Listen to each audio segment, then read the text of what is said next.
నిరీక్షణించి ఆయనను స్తుతించుట ప్రాణమా దేవుని యందు నిరీక్షణించి ఆయనను స్తుతించుట ప్రాణమా ఏ అపాయము రాకుండా నిన్ను దేవారాత్రులు కాపాడువాడు ఏ అపాయము రాకుండా నిన్ను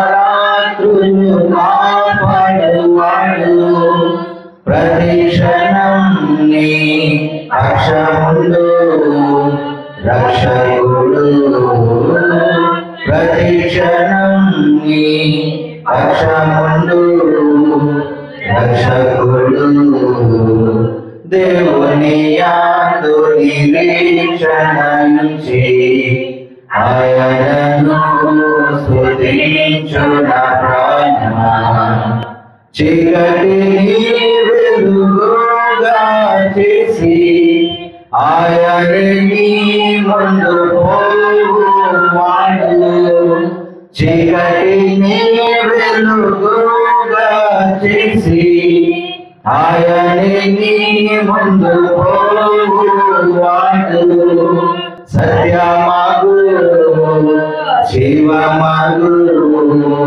మార్గమేసే సత్యమగు జీవమగు మార్గమేసే దేవుని యందు నిరీక్షణించి ఆయనను స్తుతించుట ప్రాణమా తల్లి తన బిడ్డను మరచినను మరువడు నీ దేవుడు నిన్ను తల్లి తన బిడ్డను మరచినను మరువడు నీ దేవుడు నిన్ను తల్లి కన్నా తండ్రి కన్నా ఉత్తముడు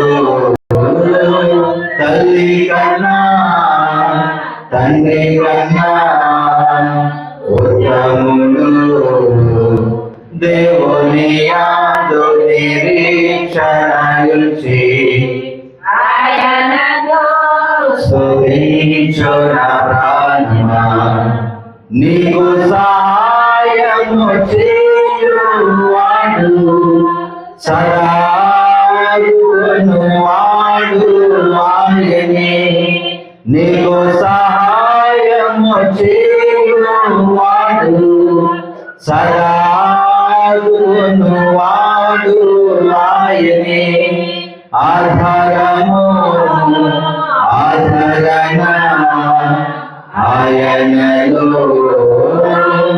ఆధారము ఆధారణ ఆయనలో దేవుని యందు నిరీక్షణించి ఆయనను స్తుతించుట ప్రాణమా నీకు విరోధముగా రూపించిన ఏ విధాయుధమును వర్తిల్లదు నీకు విరోధముగా రూపించిన ఏ విధాయుధమును వర్తిల్లదు శత్రువులు మిత్రులుగా మారుదురు శత్రువులు మిత్రులుగా మారుదురు దేవుని యందు నిరీక్షణించి ఆయనను స్తుతించుట ప్రాణమా పర్వతములు తొలగిపోయినను తన కృపా నిన్ను ఎన్నడూ వీడదు పర్వతములు తొలగిపోయినను తన కృపా నిన్ను ఎన్నడూ వీడదు కనికర సంపన్నుడు నా దేవుడు కనికర సంపన్నుడు నా దేవుడు దేవుని యందు నిరీక్షణయుంచి ఆయనను స్తుతించు నా ప్రాణమా దేవుని యందు నిరీక్షణయుంచి ఆయనను స్తుతించు నా ప్రాణమా. ఆరాధనలో రెండవ పాటగా 89వ పాట. రండి ఉత్సాహించి పాడదము రక్షణ దుర్గము మన ప్రభు అనేటువంటి పాట. రండి ఉత్సాహించి పాడుదము రక్షణ దుర్గము మన ప్రభువే. రండి ఉత్సాహించి పాడుదము రక్షణ దుర్గము మన ప్రభువే. రండి కృతజ్ఞత స్తోత్రముతో రారాజు సన్నిధికి గుణము సత్ప్రభు నామము కీర్తనలం సంతోషగానము చేయుదము. రండి ఉత్సాహించి పాడుదము రక్షణ దుర్గము మన ప్రభువే. మన ప్రభువే మహాదేవుడు ఘన మహాత్మ్యము గల రాజు భూమ్యాధారపు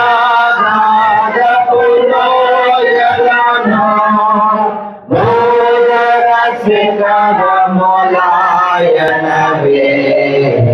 రండి ఉత్సాహించి పాడుదము రక్షణ దుర్గము మన ప్రభువే. సముద్రము సృష్టించినాయనదే సత్యుని హస్తమే భువి చేసెను.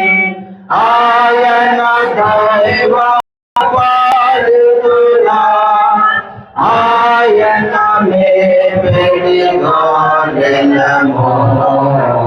రండి ఉత్సాహించి పాడుదము రక్షణ దుర్గము మన ప్రభువే. సన్నిధి మోకరించి ఆయన సన్నిధి భాగ్యము. ఆయన మాటలు గైకొనిన నాయని మనకెంతో మేలగును.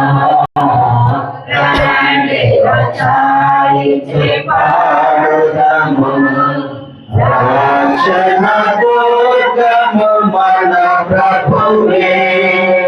తండ్రి కుమార శుద్ధాత్మకును తగు స్తుతి మహిమలు కలుగుగాక.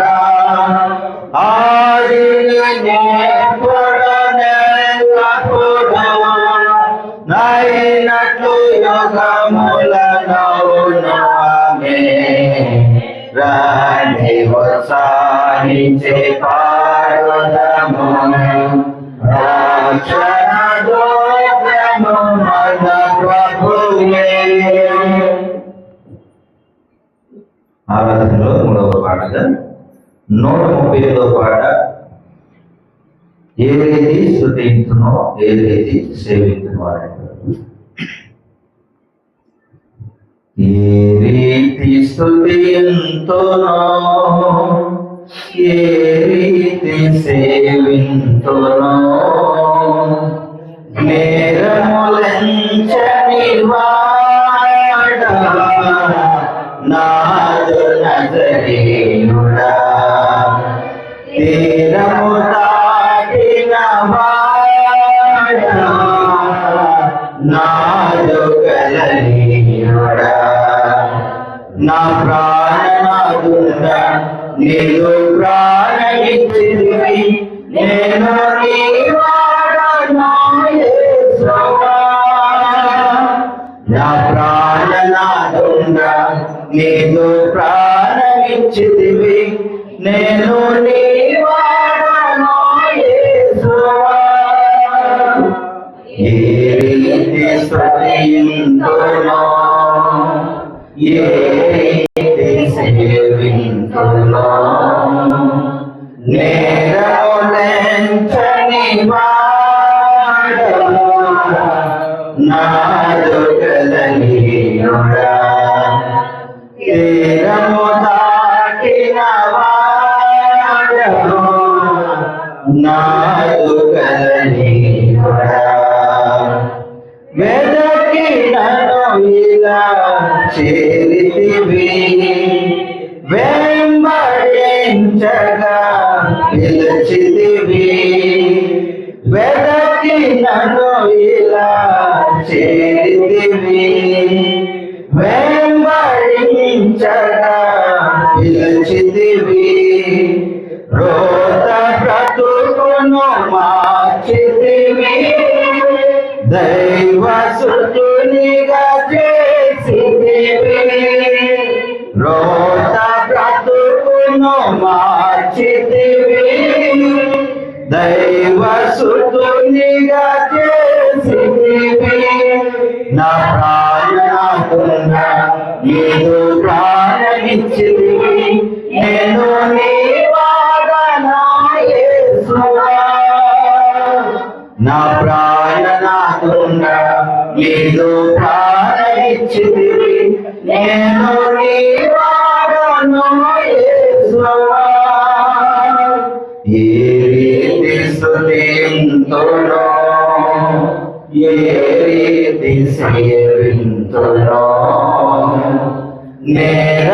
నేరములెంచని వాడను నాదు నజరేయుడా తీరము దాటిన వాడను నాదు గలనీయుడా మహిమ నగరిని వీడితివి మంటి దేహము దాల్చితివి మహిమ నగరిని వీడితివి మంటి దేహము దాల్చితివి సకల సంపద విగచితివి సేవకునిగా మారితివి సకల సంపద విడచితివి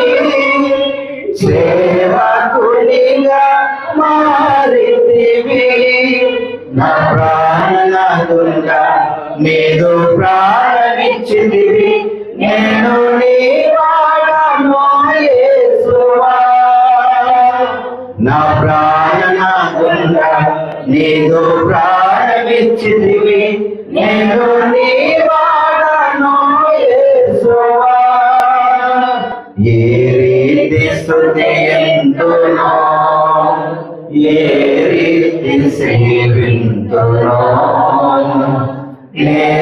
నేరములెంచని వాడను నాదు నజరేయుడా తీరము దాటిన వాడను నాదు గలనీయుడా ఇంత ప్రేమ కారణము ఎరుగనైతిని నా ప్రభువా ఇంత ప్రేమ కారణము ఎరుగనైతిని నా ప్రభువా ఎన్న తరమా నీ ప్రేమ సన్నుతింతును నా దేవా ఎన్న తరమా నీ ప్రేమ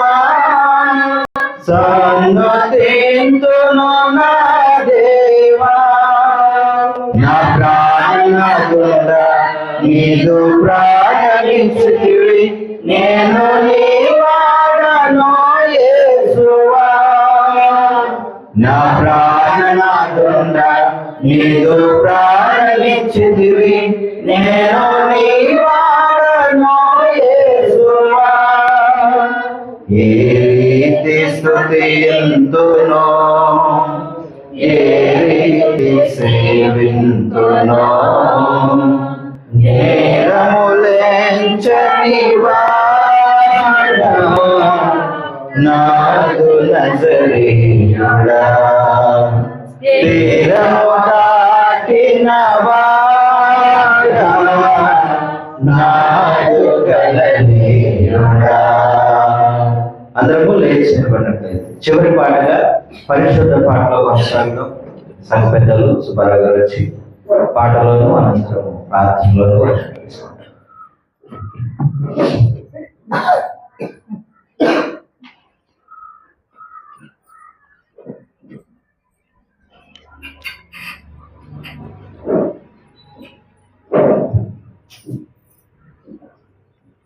పరిశుద్ధ పాట పరిశోధ పరిశోధ పరిశోధ ప్రభువా వరదోతలేనాని పగలరా వరదోతలేనాని వరదోతలేనాని వరదోతలేనాని వాని పగలరా పరిశోధ పరిశోధ పరిశోధ ప్రభువా వరదోతలేనాని వాని పగలరా పరిశోధపణ కూడా పరమామరుడా పరిశోధ జన కూడా పరమామరుడా నిరూపమా బలబుద్ధి నీతి ప్రభావ నిరూపమా బలబుద్ధి నిరూపమా బలబుద్ధి నిరూపమా బలబుద్ధి నీతి ప్రభావ పరిశోధ పరిశోధ పరిశోధ ప్రభువా వరదోతలేనాని వాని పగలరా పరిశోధ తనయుడ నరరూపధారుడ పరిశోధ తనయుడ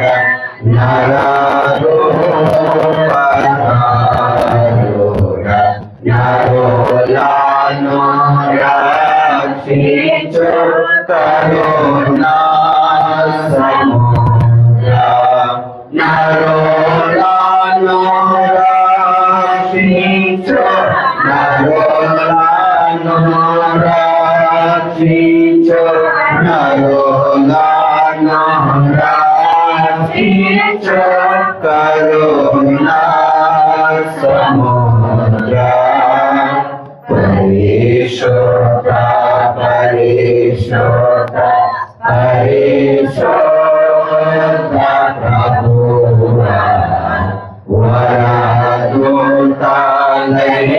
వరదోతలేనాని వాని పగలరా పరిశోధ మగునాత్మ వరమోలిలోనా పరిశోధ మధునాత్మ వరమోలేనాత్మ పరమానంద ప్రేమ భక్తులకిరుమా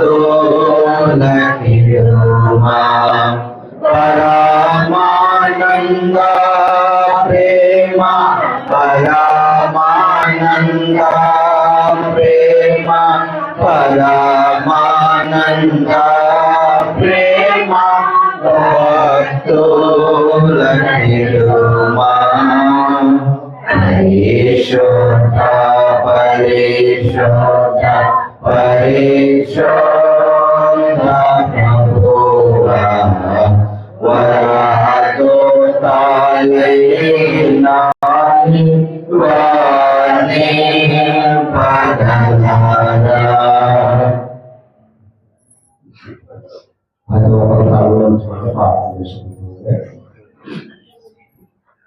మహాపరిశుద్ధుడైన సర్వశుద్ధి కారభూతులకు పరమపుణ్యమున తండ్రి ఘనమైన ఘనమైన శ్రేష్ఠమైన పాదాలకు వందనాలు.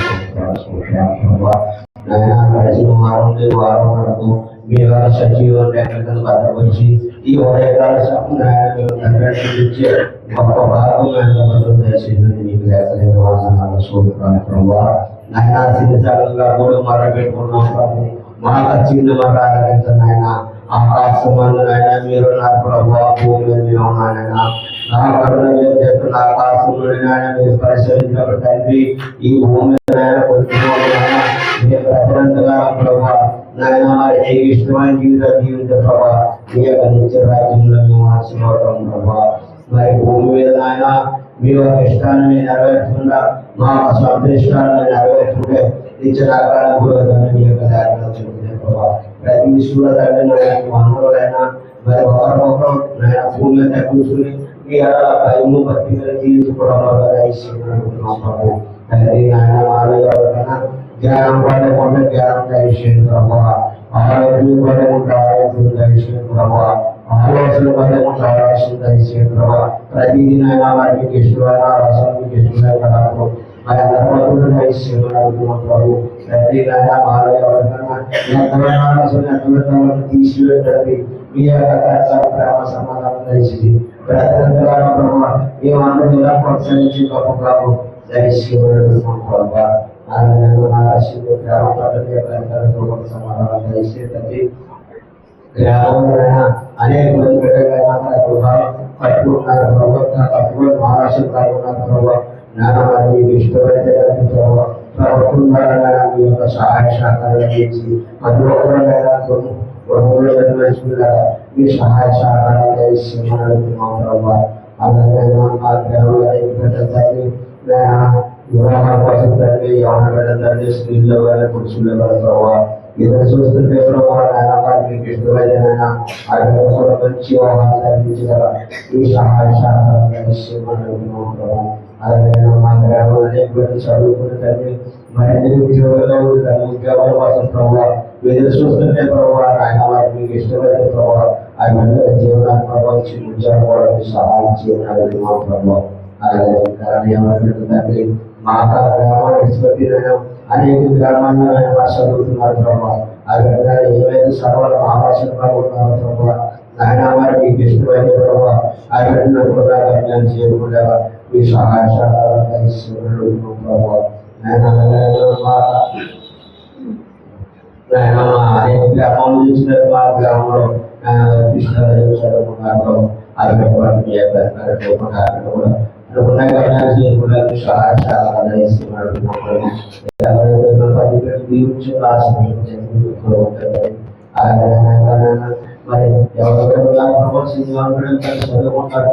అక్కడ ఏమైతే చదువులు ఆలోచనగా ఉన్నారో ప్రభావ నేను వారికి ఎక్కువ సహాయం చేయగలుగుతున్నాము. స్కూల్ చూడండి మీ పరిశుభ్రంగా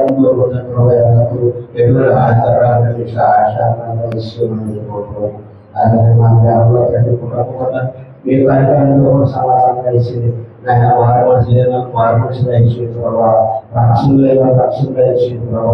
నేను భూమి భయపడి బాగా మనుషులు సమస్త రెండని చూస్తున్నా ప్రభావ ఈ తీర్పు ఎంత దూరమైందో ప్రభావ ప్రతి ఒక్కరు నాయన విని నాయన వారి మనసు ఉంది ప్రభావ నాయన వారి మరణం నుంచి జీవనంలో అయిపోయినాని మీకు దయాలను తెలిపే ప్రభావ ప్రతి విషయంలో నాయన మరి సత్యాన్ని తెలుసుకుని ఆ సత్యాన్ని పెట్టి వారు మాత్రం దయచేస్తున్నాను ప్రభావ అలాగే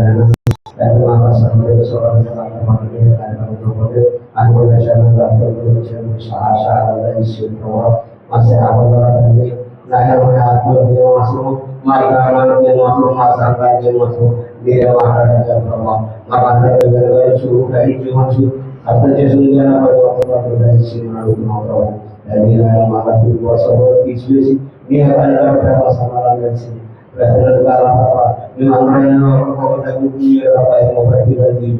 దయచేయమని చిన్న ప్రార్థన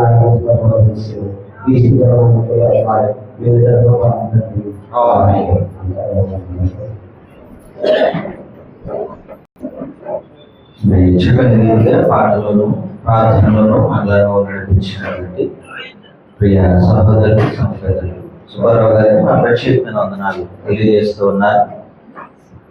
సమయంలో మరి ఈ వారం 2 వాక్య భాగాలు మన కొరకు సిద్ధంగా ఉన్నాయి. మరి పాటలు ముగించుకుని వాక్యంలోకి మనం వెళ్ళబోతూ ఉన్నాం. లోపల ఇంకా ప్లేసెస్ ఉన్నాయి స్త్రీలకు పురుషులకు. మనకు రాదలుచుకున్న వారందరూ లోపలికి వచ్చేసేయాలని ప్రేమతో కోరుతూ ఉన్నాను. మరి సమయంలో వాక్య భాగాల్లో కొనసాగుదాం. మొదటిగా పాత నిబంధన గ్రంథం నుండి 75వ కీర్తన ఉత్తర పక్షుత్తరాలుగా సోదరుల అరుణ్ కుమార్ గారు చదివించడానికి సిద్ధపడి ఉండాలని కోరుతూ ఉన్నాను. 75వ కీర్తన 1 నుంచి 10 వచనాలు.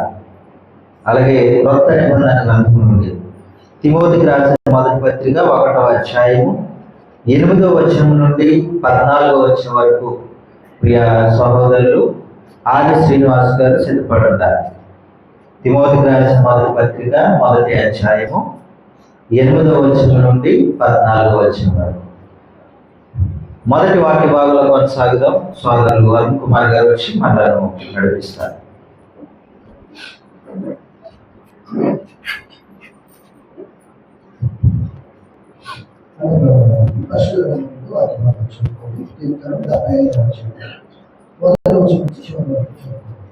దేవా మేము నీకు కృతజ్ఞతాస్తుతులు చెల్లించుచున్నాము.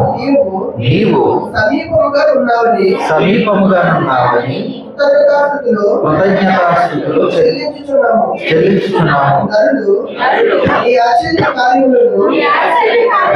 వివరించుదురు. నేను ఎంతకాలము కనిపెట్టుచున్నాను. నేనే న్యాయమును బట్టి తీర్పు తీర్చుచున్నాను. భూమియు దాని నివాసులందరూ లయమగునప్పుడు నేనే దాని స్తంభములను నిలుపుదును. అహంకారులై ఉండకూడని అహంకారులకు నేను ఆజ్ఞ ఇచ్చుచున్నాను. కొమ్ము ఎత్తకుడి, ఎత్తుగా కొమ్ము ఎత్తకుడి.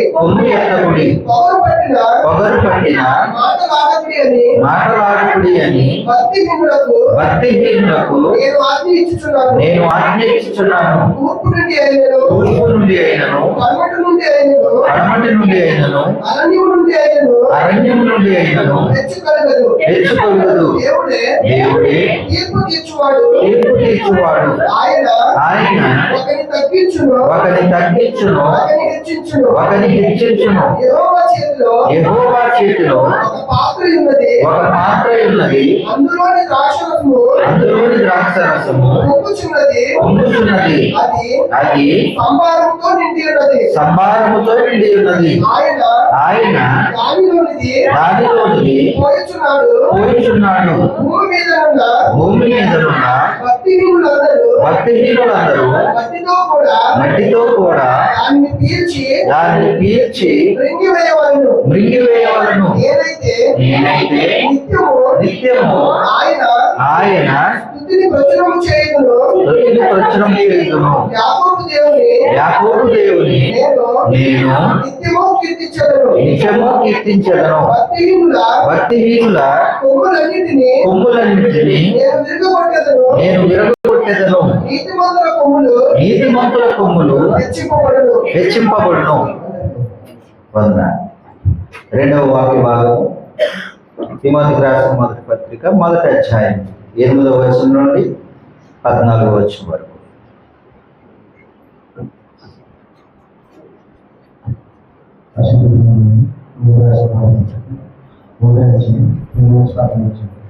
ఆయన నా శ్రీమంతుడైన దేవుడు నాకు అప్పగించిన ఆయన మనుషులను సువార్త ప్రకారము ధర్మశాస్త్రంలో విరోధులకు అవినీయులను భక్తిహీనులను పాపిష్ఠులను అభివృద్ధులను మాట దోషులను పితృహంతకులను మాతృవంతులను నరహంతకులను వ్యవసాయకులను పురుష నియమకులను మనుషుల స్వరులను అబద్ధకులను అప్రయాణకులను ఈత బోధకు విరోధమైన వాడు మరి ఎవరైనా ప్రతి వాడికి నియమింపబడిన ఏది మాత్రం నియమింపబడలేదు లేదు.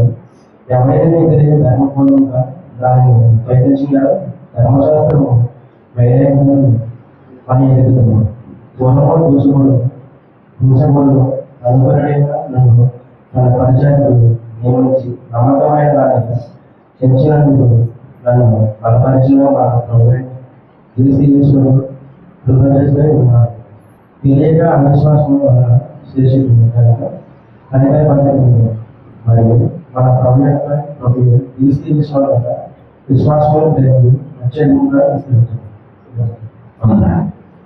చక్కని రీతిగా ఇవ్వబడిన 2 వాక్య భాగాలను నా మధ్యలో చదివించిన సోదరులు అరుణ్ కుమార్ గారు అలాగే ఆది శ్రీనివాస్ గారికి ఆరాధన తరపున ప్రత్యేకమైన వందనాలు తెలియజేస్తున్నారు. ఈ సమయంలో మరి చక్కటి వాక్యం దేవుడు మనకి అనుగ్రహించలాగున వినగలిగే మంచి హృదయాలు అర్థం చేసుకునే జ్ఞానము దేవుడు మనకు అనుగ్రహించలాగున అలాగే జరగాల్సినటువంటి ఆరాధన కార్యక్రమాలు మహిమకరంగా జరుగులాగున చిన్న ప్రాంతంలో కొనసాగుదాం.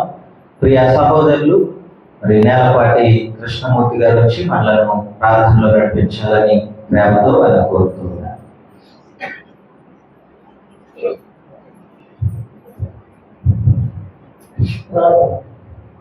మహాపరిశుద్ధులు పరిశుద్ధులు పర్వతమందుల మధ్య నీ ఘనమైన శ్రేష్టమైన ఇదైనా గడిచిన వారం నుండి నేటి వరకు కూడా ఈ సజీవమైన రక్త చట్టం బలపరచండి. మా ప్రయాణాలను పనిపాట్లు తోడు మీరు కాపాడగలండి. స్తోత్రాలు ప్రభావ ఇదిగోనైనా నిన్ను ఆరాధించకండి గొప్ప సమయం మర్చిపోతండి. అయినా ఇప్పటి వరకు అయినా మేము పాపంతో స్థుతించినాం తండ్రి. నీ వాక్యం చదివిన జీవించిన ప్రభా నైనా దైవజనం ద్వారా చక్కని వాక్యం అందించిన తండ్రి. నైనా ఆ వాక్యం మా హృదయంలో భద్రపరచలాగిన నైనా నీ వాక్యానుసారంగా మేము నడిచేలాగా కూడా సహాయం తెచ్చేయమని ఈ చిన్న ప్రార్థన చిత్రపాలను తెచ్చేయమని యేసు క్రీస్తు వారి పుణ్యనామంలో అన్ని పెట్టుకుని ప్రార్థిస్తున్నాను తండ్రి. చక్కని రీతిగా మనల్ని ప్రార్థనలో నడిపించిన ప్రియ సహోదరులు నేలపాటి కృష్ణమూర్తి గారికి ఆరాధన తరపున మా ప్రత్యేకమైన వందనాలు తెలియజేస్తున్నారు. మరి ప్రార్థించగలిగే వాళ్ళందరూ కూడా సిద్ధపడండి. మీ ఇష్టాన్ని మాకు తెలియజేసినట్లయితే మిమ్మల్ని కూడా ఈ పాత్రలో పారిభాగస్తులు చేయడం జరుగుతుంది. కనుక కొద్దిమంది ముందుకు వచ్చారు, తెలియజేశారు, వారిని వినియోగిస్తూ ఉన్నాం. ఇంకా ప్రార్థనకు ఇంకా కొద్దిమంది కొద్దిగా ఉన్నారు. కనుక ప్రార్థించగలిగే వారందరూ కూడా మమ్మల్ని కూడా వినియోగించుకోవడానికి మీరు ఆఫర్ ఇస్తే మేము దేవుని పనిలో మిమ్మల్ని కూడా వినియోగించడం జరుగుతుంది. కనుక విషయాన్ని పెద్దలు పరిచారకులందరూ కూడా గమనించాలని ప్రేమతో కోరుతున్నారు. ప్రియమైన దేవుని వాళ్ళారా, మరి మంచి సమయంలోకి మనం వచ్చి ఉన్నాము. దేవుని వాక్యమును ధ్యానించేటువంటి సమయము. మరి ఇంత గొప్ప ధన్యత దేవుడు మనందరి బ్రతుకులలో అనుగ్రహించిన రీతిని బట్టి మొదటిగా మనందరం తండ్రి అయిన దేవునికి కృతజ్ఞతలు చెల్లించబదులమైనాము. ఎందుకంటే ఇంత క్షేమాన్ని, ఈ సౌఖ్యాన్ని దేవుడు మనకు అనుగ్రహించున్నారు. మరి గడిచిన వారంలో అంటే గత నెల రోజులుగా సోదరులు చక్రమ్ గారు అనారోగ్యంతో బాధపడుతూ ఉన్నారు. మనం ప్రతి వారం కూడా జ్ఞాపకం చేసుకుంటూ ఉన్నాం ప్రార్థనలో. అలాగే గడిచిన వారంలో మరి వారు బాగాలేదు అని అంటే వాళ్ళ కుమారులు బన్నీ పేరు వికాస్, కనుక బన్నీకి కూడా కొద్దిపాటి యాక్సిడెంట్ అయిందనే సమాచారం మనకు వచ్చింది. అయితే చిన్న చిన్న దెబ్బలతో బాగానే ఉన్నాడు సోదరుడు. వారి అమ్మమ్మ గారు ఊర్లో ఉన్నారనే సమాచారం అయితే అందింది. క్షేమంగా ఉన్నాడు. ప్రార్థించమని సంఘాన్ని వారు కోరుతూ ఉన్నారు. కనుక కుమారుడు నిమిత్తం కూడా ప్రార్థన చేయాల్సిందిగా సంఘాన్ని కోరుతూ ఉన్నాం. సంఘంలో ఉన్నటువంటి వారు ఆపదలో ఉన్నప్పుడు వారి గురించి మనం జ్ఞాపకం చేసుకోవాల్సినటువంటి అవసరం ఉంది. వాస్తవానికి మరి ఈవేళ రేపట్లో ఆయన విదేశాలు ప్రయాణమై వెళ్ళవలసిన వాడు. మరి అనుకోని రీతిగా ఈ యాక్సిడెంట్ జరిగి మరి ఆ ప్రయాణం పోస్ట్ పోన్ అవడం కూడా జరిగింది. కనుక కుమారుడు గాయాలు స్వస్థత నిమిత్తము అలాగే క్షేమంగా విదేశాలు వెళ్ళి నిమిత్తం కూడా మనం ప్రార్థన చేద్దాం, సంఘముగా జ్ఞాపకం చేస్తూ ఉన్నారు. ఇంకా ఎవరైతే సంఘంలో లేని వారు కూడా చాలా మంది అనారోగ్యాలతో బాధపడుతూ ఉన్నారు. అలాగే ఒక సోదరులు కూడా కొద్దిపాటి దెబ్బలతో మరి ఇంట్లో ఉన్నారనే సమాచారం అందింది. వారు కూడా ప్రార్థించమని దైవజనులకు సమాచారం అందించారు. నిన్నటి దినాన సహోదరి బేబీ గారి ద్వారా ఇలా ప్రార్థన అవసరం కోరి ఉన్నారనే సమాచారం అందింది.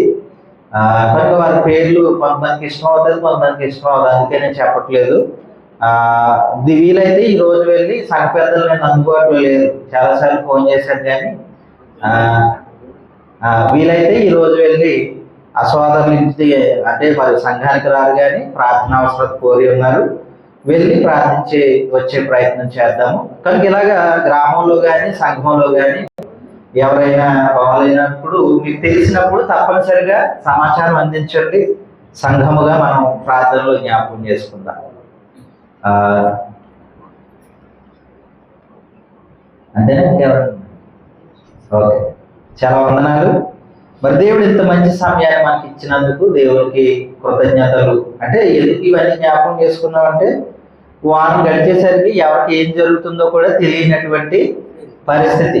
మరలా ఆదివారం మనందరం ఇక్కడ గ్యాదర్ అయ్యి ఒకరి మొక్కలు ఒకరు చూసుకుని నువ్వు బాగున్నావా, నువ్వు బాగు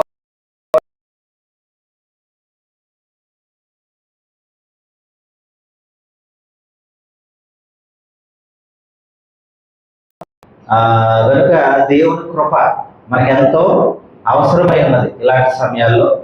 కనుక దేవునికి కృతజ్ఞతలు. అలాగే స్థానిక దైవజనులు రాజేష్ గారికి కూడా నా ప్రత్యేకమైన వందనాలు తెలియజేస్తూ ఉన్నాను. మరి వారు వినకపోయినా కానీ వారికి చెప్పాల్సినటువంటి బాధ్యత నాది. మరి పరిచర్యలో నన్ను పాలిభాగస్తుని చేసిన రీతిని బట్టి వారికి ఎల్లప్పుడూ నేను కృతజ్ఞుడు. అలాగే చేరు వచ్చిన ప్రియ సంఘ బిడ్డలందరికీ మరి ఎన్నో శ్రమలు గుండా పరిస్థితులు గుండా ప్రయాణిస్తున్నప్పటికీ మరి చక్కని రీతిగా దేవుని సన్నిధికి వచ్చి మరి దేవుణ్ణి ఆరాధించడానికి సిద్ధపడినటువంటి మీ అందరికీ, లోపల ఉన్న వారేమి అలాగే బయట ఉన్నవారేమి, అలాగే రాజారత్న కాలేజ్ నుండి ఎవరైతే కిడ్స్ కాలేజ్ నుండి ఎవరైతే సోదరులు పిల్లలు మన మధ్యకు వస్తున్నారో వారికి, అలాగే నూతనంగా ఎవరైనా వచ్చినట్లయితే వారందరికీ పేరు పేరున మా ప్రత్యేకమైన వందనాలు. అందరికీ వందనాలు. మరి క్షేమంగానే ఉన్నారు అని తలుస్తూ ఉన్నాను. మరి వాస్తవం అయినట్లయితే మరొకసారి వందనాలు. అంతే, ఎందుకంటే పరిస్థితులు ఏ విధంగా ఉన్నా మనం అట్టి రీతిగానే ఉండాలి. మనం మరి గత 2 వారాలుగా ఒక మంచి అంశాన్ని మనం నేర్చుకుంటూ ఉన్నాం. శ్రమలు అనేటువంటి అంశం గురించే మాట్లాడుకుంటూ ఉన్నాం. ప్రస్తుత పరిస్థితులకు తగ్గట్టుగానే శ్రమలు, ఎవరికి శ్రమ లేదంటే ఎవరికి శ్రమలు అనేటువంటి అంశంలో గత 2 వారాలు కూడా కొన్ని సందర్భాలు మనం జ్ఞాపకం చేసుకున్నాం. అంటే ఎలాంటి పరిస్థితులు మనం కల్పించుకుంటున్నామో, ఎలాంటి పనులు చేయడం ద్వారా ఎలాంటి సమస్యలు కొని తెచ్చుకుంటున్నామో గత 2 వారాలుగా దాదాపు ఒక 10 లక్షణాల వరకు మనం ఆలోచన చేసాం. ఇంకా ఎన్నో సంగతులు ఉన్నప్పటికీ కొన్ని ప్రాముఖ్యమైన సంగతులను మనం కోరి వాటిని గురించి మనం నేర్చుకున్నాం. ఈరోజు చివరి భాగం, 3వ భాగంలో శ్రమలు ఎందుకు వస్తాయి అనే ప్రశ్నకు సమాధానం వెతికే ప్రయత్నం చేద్దాం.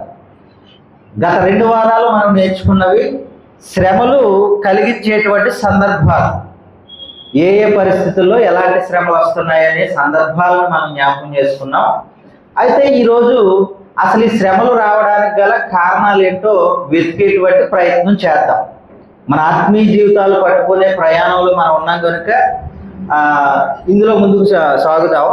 శ్రమలు ఎందుకు వస్తాయి అని అడిగాం అనుకోండి, జనరల్గా అందరూ చెప్పేటువంటి సమాధానమే మనం మనుషులం కదండి. గత వారం కూడా ముందు కూడా మనం జ్ఞాపకం చేసుకున్నాం ఈ మాటలు. మనుషులకి శ్రమలు మనుషులకి రాకపోతే చెట్లకి పుట్లకి మ్రాణులకి వస్తాయా అని మనం అనుకుంటాం జనరల్గా. అంటే మనిషి అన్న ప్రతి ఒక్కరికి శ్రమ వస్తుంది.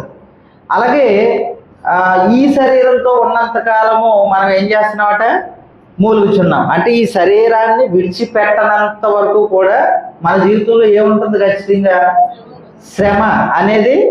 అంటే ఇంక దీన్ని ఎవరు కూడా తీసివేయలేరు. ఇంక నాకు శ్రమలు వద్దు, నేను భరించలేను అని నువ్వు అనుకున్నావు అని అంటే ఈ ఊపిరి వదిలేదు. ఇంకా ఆ తర్వాత నీకేం లేదు, శ్రమ లేదు. అది అంటే మన శరీర సంబంధంగా మనం అనుకునేది. ఒకవేళ నువ్వు నిజంగా ప్రభువుని నమ్ముకోకుండా లేకపోతే ఆత్మహత్య చేసుకోవడం కూడా అది మంచి విషయమో కాదు. ఎందుకంటే ప్రభువు మనకి ఎంత ఆయుష్కాలం ఇస్తాడో అంతకాలం మనం బ్రతకాలి. మనకు ఊపిరిచ్చిన వాడే మనం ఊపిరిని తీయాలి తప్ప మనకు మధ్యలో మనం తీసుకునే హక్కు మనకి. మరి ఇలా అర్ధాంతరంగా దేవునికి వ్యతిరేకంగా మనం చనిపోయాం అనుకోండి, మన ఆత్మని ఎక్కడ బంధిస్తాడో ఆయన మనకు తెలుసు కదా. ఆల్రెడీ నరకం ఉంది, నరకం ఉంది. కనుక నిజంగా అగ్నిగుండంలో కానీ పడిపోతే ఇక్కడ శ్రమలు తప్పలేదు నీకు, అక్కడికి వెళ్ళిన తర్వాత కూడా శ్రమలు తప్పవు. కనుక శరీరంలో మన అందరికీ శ్రమలు ఉన్నాయనే సంగతి మనం బహుగా ఎరిగిన వారమే. రోజు రోజుకి శ్రమలు పెరుగుతూనే ఉన్నాయి, పరిస్థితులు మారుతూనే ఉన్నాయి. బయటికి వెళ్ళి వద్దామంటే భయం వేసే పరిస్థితులు ఈరోజు సమాజంలో ఉన్నాయి. కనుక ఏది ఏమైనా మన ఆత్మీయ జీవితాల కొరకు కొన్ని విషయాలు నేర్చుకునే ప్రయత్నం చేద్దాం. ముందుగా అపోస్తుడైన పౌలు గారు తెస్సలోనికి పత్రిక రాస్తూ 3వ అధ్యాయంలో ఒక మంచి మాట వ్రాయడం జరిగింది. 3వ అధ్యాయము ఆ మధ్యలోంచి 4వ వచనం, 2 నుంచి 4 వచనాలు కలిసే ఉన్నాయి. ఆ మధ్యలో మనం ఆలోచన చేస్తే చూడండి, మేము మీ వద్ద ఉన్నప్పుడు మనము శ్రమను అనుభవించవలసి ఉన్నదని మీతో ముందుగా చెప్పితిమి కదా, అలాగే జరిగినది.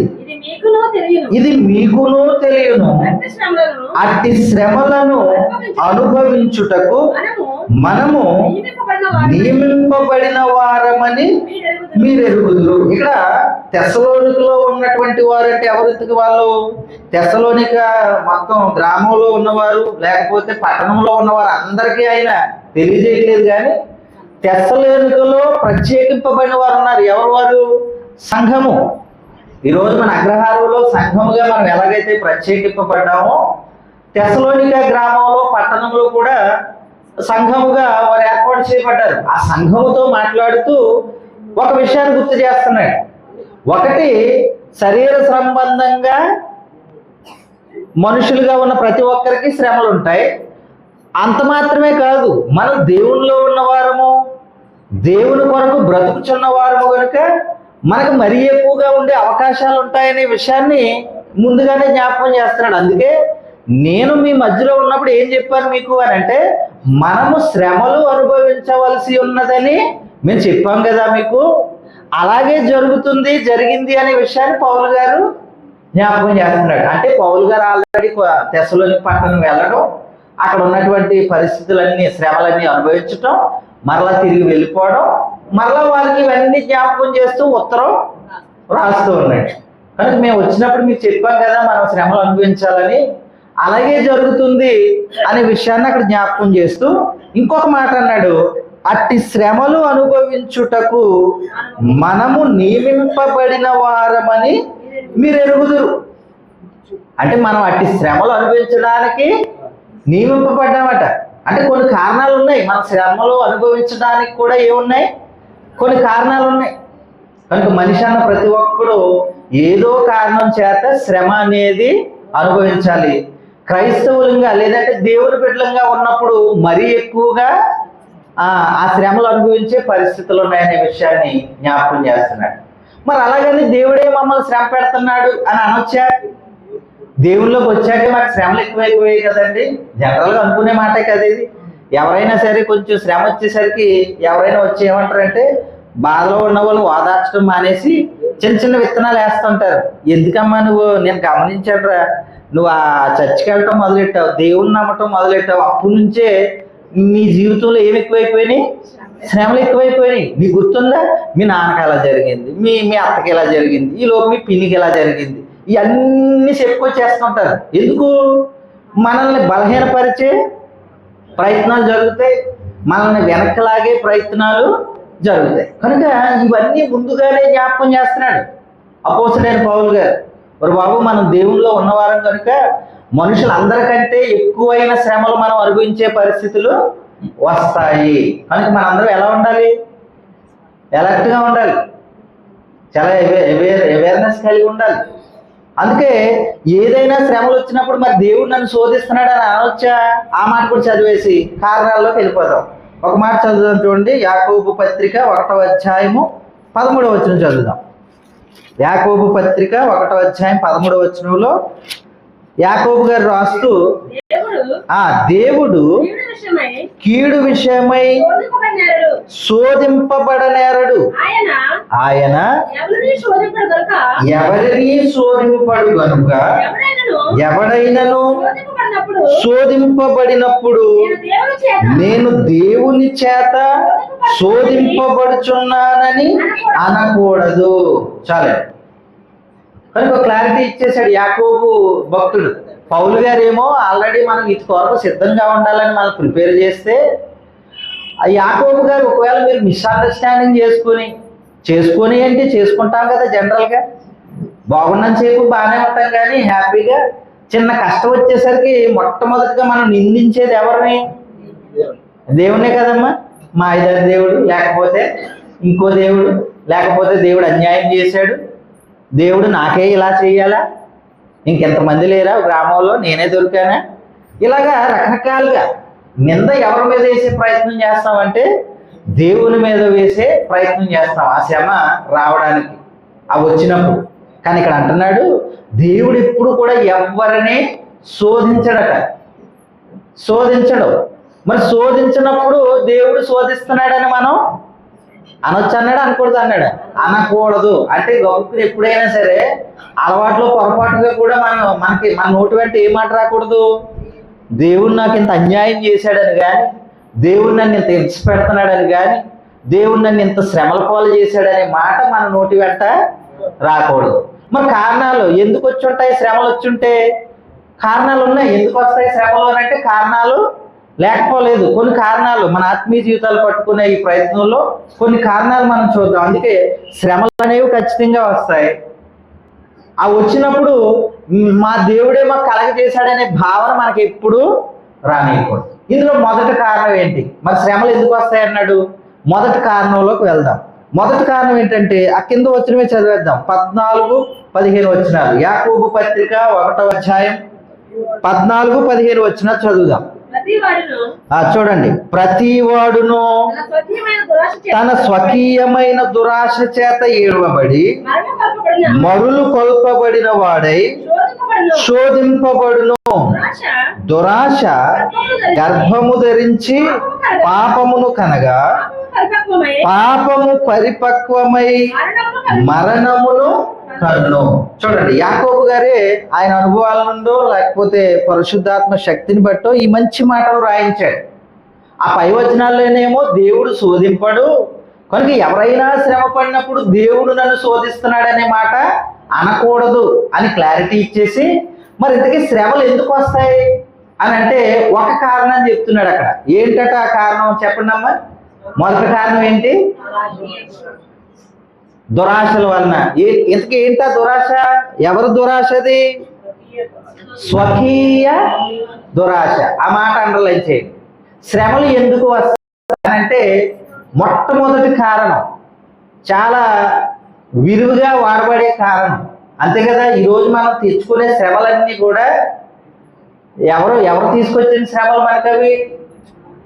వాస్తవానికి శ్రమలు అనుభవించినప్పుడు అనుభవించేవాడు ఏమంటాడంటే, ఇది నేను చేసిన తప్పు వల్లే నాకు కలిగిందిరా అని ఎవడు ఒప్పుకోడు. ఆ వాస్తవాన్ని దాచిపెట్టి ఆ నింద ఎవరో ఒకరి మీద వేసే ప్రయత్నం మనందరం చేస్తాం. మనందరం గుణం అంతే అంతే కదా. ఇది ఎక్కడి నుంచి వచ్చింది మనకి? మొట్టమొదటి మానవుడి దగ్గర నుంచి కూడా వచ్చింది మనకి. ఆయన చేసిన తప్పుని ప్రభువా తప్పు అయిందని అనలేదు. ఆ తప్పుని ఎవరో ఒకరి మీద నెట్టే ప్రయత్నం చేశాడు అక్కడ. కనుక ఆ తత్వం మనలో ఉంది.